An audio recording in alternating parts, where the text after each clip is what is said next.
पित्रे ब्रह्मोपदेष्ट्रे मे गुरवे दैवताय च प्राप्याय प्रापकायास्तु नमः श्रीनिधये नमः।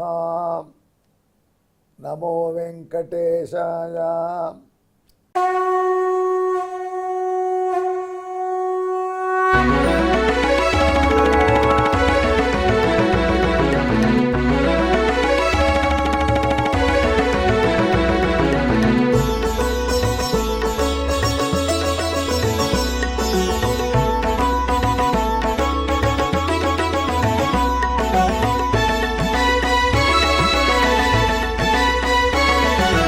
सहस्रनामं सहस्रनामं श्रीवेंकटेश सहस्रनामं सहस्रनामं सहस्रनामं श्रीवेंकटेश सहस्रनामं।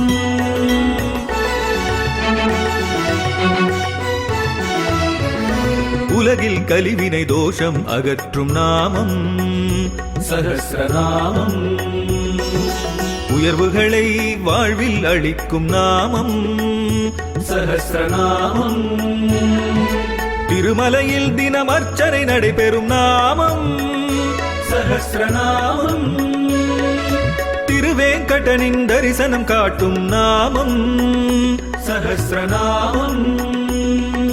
சகஸ்ரநாமம் சகஸ்ரநாமம் श्रीवेंकटेश सहस्रनामं सहस्रनामं सहस्रनामं श्रीवेंकटेश सहस्रनामं।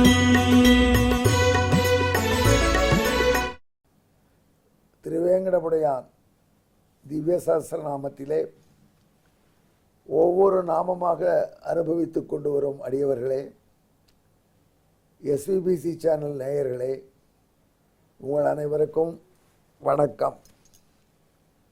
இப்பொழுது நாம் அந்த திவ்ய சஹஸ்ரநாமத்திலே 326வது திருநாமத்தை அனுபவிக்கப் போகிறோம்.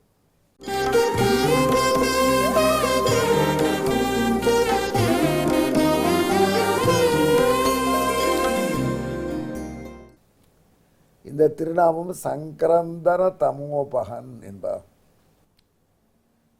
சொல்கிறார் நாரதர், கேட்கிறார் வசிஷ்டர். சங்கரந்தன் என்று ஒருவனுக்கு பெயர். யார் அது? இந்திரனுக்கு பெயர். ஏன் அவனுக்கு சம்கிரந்தனன் என்று பெயர்? சம்யக்கு கிரந்தயதி சத்ரு நிதி சம்கிரந்தனா. நன்கு அலற விடுவானாம். யாரை? எதிரிகளை. அதுதானே பெருமை வேணும் ஒரு வீரனுக்கு. அசுரர்களுக்கும் தேவர்களுக்கும் போர் முழும் பொழுது வஜ்ராயுதத்தை எடுத்து இந்திரன் போர்க்களத்திலே புகுந்தானாகில் அசுரப்படைகள் அலறுமா. அலறி அலறி அலறி ஓடுவார்களாம். அப்படி அசுரப்படைகளை அலற வைப்பதினாலே, கிரந்தனம் செய்ய வைப்பதினாலே சம்கிரந்தனன் என்று இந்திரனுக்கு பெயர். அப்பேற்பட்ட சங்கரந்தனன் என்ற காரண பெயரை உடைய இந்திரன் எவ்வளவு ஆணவத்தோடு இருப்பான். வேதமே அந்த பெயரை அவனுக்கு சொல்றது பல தடவைங்கிறாங்க. சங்கரந்தனா என்று அவனுடைய பெயராக தீட்சையிலையும் வந்துடுத்து. இப்படி எதிரிப்படைகளை அலறவிடக்கூடிய தன்னுடைய வீரத்தை நினைத்து அவன் எவ்வளோ இருமாப்போடு இருப்பான், எவ்வளவு ஆணவத்தோடு இருப்பான். அந்த இருமாப்பு ஆணவத்தினால மெல்ல மெல்ல சங்கரந்தனாகிய இந்திரன் தானே பெரிய ஃபோர்ஸ் என்று எண்ண தொடங்கிவிட்டான். நமக்கு வலிமை இருக்கலாம், அந்த வலிமை இருக்கணும். ஆனால் அந்த வலிமையை காட்ட வேண்டிய நேரத்தில் காட்டணும் ஒழிய எப்பொழுதும் எனக்கு வலிமை இருக்குன்னு காட்டிகிட்டே இருக்கக்கூடாது. இதை உள்ளாடை போல வைத்திருக்க வேண்டும் என்று ஒருவர் சொன்னார். உள்ளாடை வேண்டும் மனிதனுக்கு, அதுக்காக உள்ளாடை எப்பொழுதும் காட்ட முடியுமான்னு. அப்பேற்பட்ட ஒரு அமைப்பு, டிசிப்ளின் வேணும். ஆணவம் இருக்கக்கூடாது. பதவி ஏற ஏற உயர உயர வணங்க தெரியணும். ஆனால் இந்திரனுக்கு தமோகுணம் மேலிட்டது. அந்த தமோ குணத்தின் எஃபெக்ட்னால, விளைவினால இந்திரன் தன்னை கேட்பார் யாரும் இல்லை என்று நினைத்து கொண்டான். தன்னை பாடுகின்ற புகழ்ச்சியெல்லாம் உண்மை என்று எண்ணிக்கொண்டான். ஆகையினாலே தான் அசுரர்களை அலறவிடுகிறோம் என்பது தன் திறமையினால, தன் வலிமையினால என்று எண்ணிக்கொண்டான். இப்படி அவனுடைய கர்வம் ஏறிக்கொண்டே போகிறது. கண்ணபிரானாக அவதரித்த திருவேங்கடமுடையான் திருமலையில் இருந்து சங்கரந்தனாகிய இந்திரனுக்கு இருக்கக்கூடிய இந்த கர்வத்தை போக்கடித்து அவனையும் காத்தருள வேண்டும் என்று தீர்மானித்தான். அது அவனுடைய பண்பு.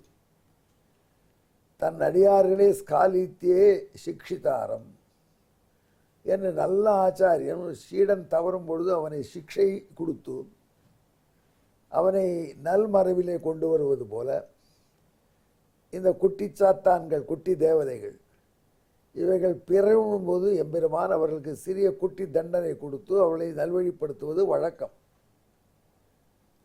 அப்படிப்பட்ட ஒரு செயலை செய்ய வேண்டிய நிர்பந்தம் வந்துவிடுத்து இந்திரனுக்கு என்று எம்பெருமான் நினைத்தான். எப்பொழுது? கோகுலத்திலே இருந்த பொழுது. கோகுலத்திலே இந்திரனுக்கு என்று ஆயர்கள் பெருவிழா எடுப்பார்கள். ஆண்டுதோறும் மாப்பெரிய விழா. இதை பற்றி அடிக்கடி நம்ம சொல்லியிருக்கோம். அதனுடைய ஒரு வடிவம் தான் அன்னக்கூடோத்சவம்னு சொல்கிறாங்க. மழை பொழிவதனால்தான் ஏரிகள், குளங்கள், குட்டைகள் ரொம்புகின்றன. மழை பொழிவதால்தான் புல் நன்கு விளைகிறது. தண்ணீரும் புல்லும் மாட்டுக்கு ஜீவாதாரம் சாப்பிடுவதற்கு. எனவே மாடுகளுக்கு நல்ல உணவும் நல்ல நீரும் கிடைக்கிறது. அவைகள் நிறைய புஷ்டியாக இருந்து பால் கறக்கின்றன. அந்த பால் அமோகமான வியாபாரத்தில் போகிறது. ஆயர்களுக்கு வாழ்வாதாரம் உயர்கிறது. அதெல்லாம் ஆயர்கள் என்ன நினைச்சாரு? இந்திரன் தானே மழை பொழியும் கடவுள், அவருக்கு நன்றி செலுத்த வேண்டும் என்று இந்திர விழா என்று ஒன்றை செய்து வந்தார்கள் ஆண்டுதோறும். அந்த விழாவை பற்றி முன்னாடியே உங்களுக்கு நான் சொல்லியிருக்கேன், ஞாபகப்படுத்திக்கோங்க. மலை போல ஒவ்வொரு வீட்டிலும் ஆயர்கள் ஒவ்வொரு வீட்டிலும் சோற்றை அட்டு குவிப்பார்கள். அது பர்வதம் போல, மலை போல இருக்கும், பற்பதம் போல இருக்குமா. பெரியாழ்வார் அழகான தமிழிலே அட்டுக்குவி சோற்று பருப்பதமும். அப்படி சாதத்தை மலை மாதிரி குவித்து வைத்து இந்திரனுக்கு படைப்பார்கள். படையெல்லாம் வெறும் சாதம் கிடையாது, கூடவே சித்திரான்னங்கள், புளியோரை, எள்ளோரை, அதே மாதிரி எலுமிச்சக்காய் புளியோரை, உளுந்தோரை, இப்படிப்பட்ட ஓகோரைகள் அதையும் படைப்பார்கள். அதை தவிர பெரிய குழம்பு சாதம், ரசம் சாத்துவது சாதம், திருக்கணமது, சக்கரை பொங்கல், பக்ஷணங்கள் இவைகளும் வரும். இவைகள்லாம் ஆயர்பாடி ஒரு பொது இடத்துல இவைகளெல்லாம் கொண்டு வந்து அவர்கள் வீட்டிலே செய்து செய்து பொது இடத்திலே சேர்ப்பார்கள். அதன் பிறகு கர்கர் வருவார். இந்திரனை கூப்பிட்டு மந்திரங்களை சொல்லுவார். இந்திராகி இந்திராயாகி என்று கூப்பிடுவார்கள். இந்திரனுக்கு அவைகளை படைப்பார்கள். ஆனால் இந்திரன் சாப்பிட்டதை யாரும் பார்த்ததில்லை. அவன் ஏற்றுக்கொள்கிறான் கண்ணுக்கு தெரியாமல், இந்த மரியாதை அவனுக்கு என்று இருப்பார்கள் ஆயர்கள். அதன் பிறகு அந்த உணவை எடுத்து அந்தணர்கள் பரிமாறிக்கொண்டு சாப்பிட்டு சொல்வார்கள். அதன் பிறகு ஆயர்கள் அந்த விருந்தை, இந்திர பிரசாதத்தை உண்பார்கள். இது ஒரு மரபாக வைத்துக் கொண்டு ரொம்ப ரொம்ப நாளாக நடக்கிறது. பூர்வாச்சரிதாம். அப்படி முன்னோர்கள் வழி தப்பாமல் நந்தகோபன் அதை செய்கிறார்.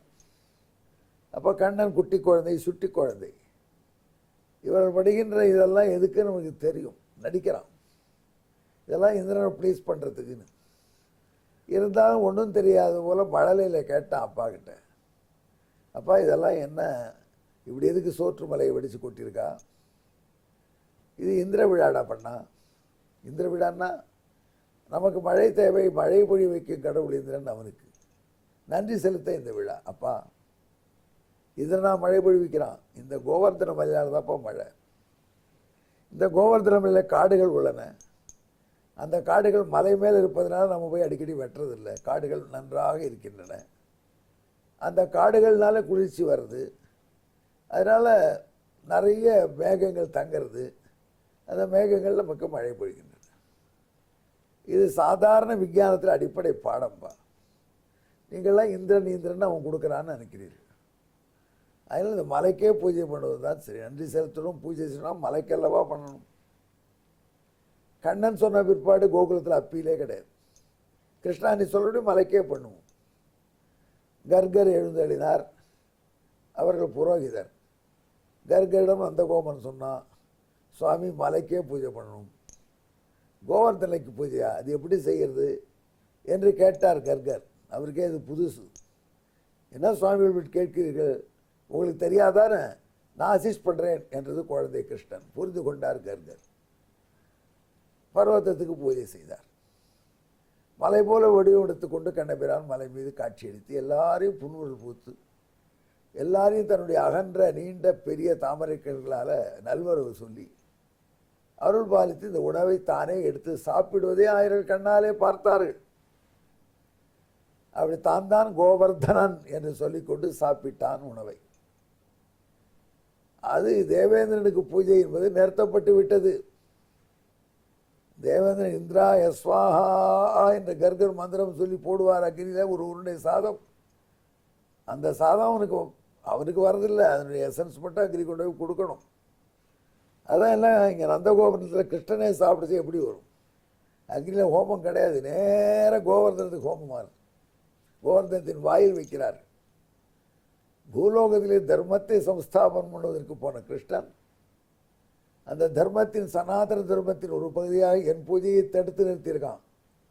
பார், அவன் பேச்சை கேட்ட கோகுலத்தவர்களுக்கும் அவனுக்கும் பாடம் கற்பிக்கிறேன் என்று சங்கரந்தனாகிய என்னை பாருங்கள் அலற விடுகிறேன் என்று மேகங்களை விட்டு பிரளயகால மழையை பொழிய வைத்தான் இந்திரன். 1 நாள் அல்ல, 2 நாள் அல்ல, 7 நாள்கள் தொடர்ந்து மழை.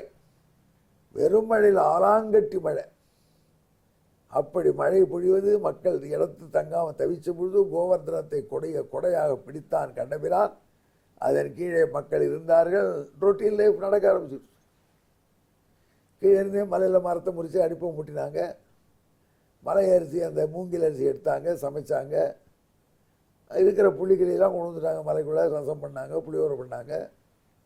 மலையை கண்ணபிரான் ஒற்றை விரலால் பிடிக்கிறான். கண்ணனுக்கு வேறு சோறு ஊட்டி கொண்டே இருக்கிறார்கள், பக்ஷணங்கள் பண்ணுகிறார்கள். கோபர்கள் ஒன்றும் அதிர்ச்சி அடையலை. அவர்களுடைய நிம்மதியை பார்த்தான். தேவேந்திரனுடைய தமோ குணம் மேலிட்டது. பொழியுங்கள் மழை, பொழியுங்கள் மழை, கோவர்தனத்தை மூழ்கடியுங்கள் உத்தரவு போட்டான். பிரளயகால மழைகளை அவைகளும் வத்தி போய்விட்டது. 7 நாள்களிலே தேவேந்திரன் கை விதித்தின கையில் ஒன்றும் கிடையாது.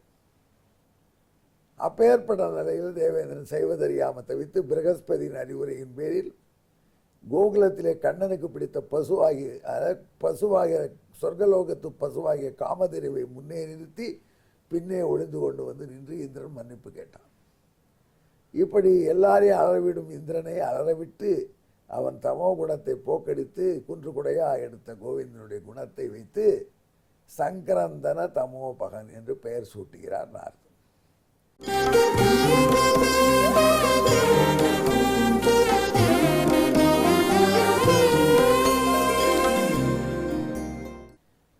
இதற்கான வாய்ப்பாட்டு ஸ்லோகம். சங்கரந்தயாமி சத்ரூன்மே இது சங்கரந்தனோஹ்யகம் சங்கரந்தகன் நிதி ஸ்திதம் தம் சங்கரந்தன தமோபகா. இதற்கு தமிழ் வடிவம். அசுரர்களை அலறவிடுவதனால் சங்கரந்தனன் ஆன இந்திரனை அலறவிட்டு அவன் ஆணவம் அகற்றியதால் அண்ணல் திருவேங்கடமுடையான் சங்கரந்தன தமோபகன் ஆனானே. நமக்கு தமோ குணம் வராமல் ஆணவம் வராமல் இருக்க ஜெபிப்போம். திருவேங்கடமுடையான திவ்ய மங்கள விக்கிரகத்தை தியானம் செய்து கொண்டு சங்கரந்தன தமோபகாய நமஹ. நமோ வெங்கடேசாய. நன்றி, வணக்கம்.